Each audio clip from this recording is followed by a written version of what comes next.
Kag sa Good Vibes, Kalayaan Job Fair ang gindugok sa mga job seekers. Samtang isa ka Civic Military Parade ang ginsakdag para sa pagsulog sang 127th Independence Day. Sa naman mensahe, nagpanawagan sang pag-ugyon sa Bacolodnon si Mayor-elect Greg Gasataya. Yari ang report.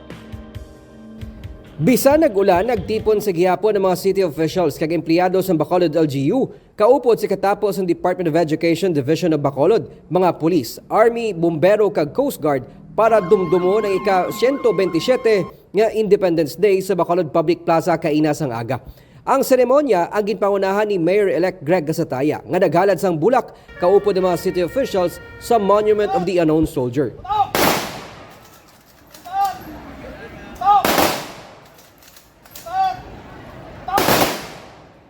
May ginsakripisyo, no, para mangpunta ang independence nga aton gina-enjoy sa buong. So dapat hindi tapag usikan pinagi sang paghimo sa mga butang nga makapa-divide sa aton bilang mga Pilipino, bilang mga Bacolodnon, no?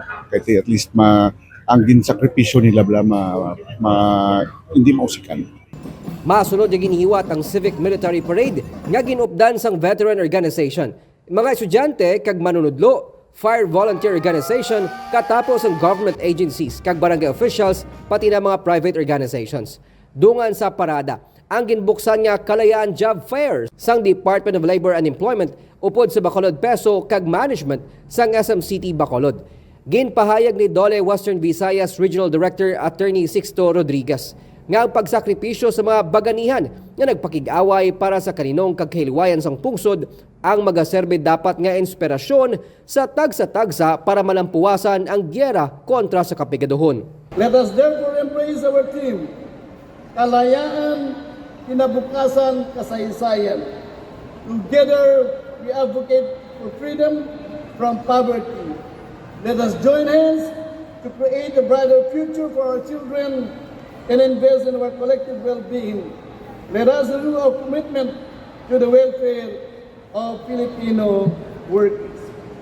Nagalaom siya nga paagi sa job fair, kaupod ang 57 ka mga local kag international employers, mabuligan ang linibo nga mga job seekers. Ginsuguran man sang Dole ang pag-release ng 1.5 billion pesos nga financial assistance sa 29 ka mga beneficiaries sang Dole Integrated Program, kasubong man ang pagpanagtag sang 15.7 million pesos nga pondo para sa tupad program sa 21 ka mga barangay sa Bacolod.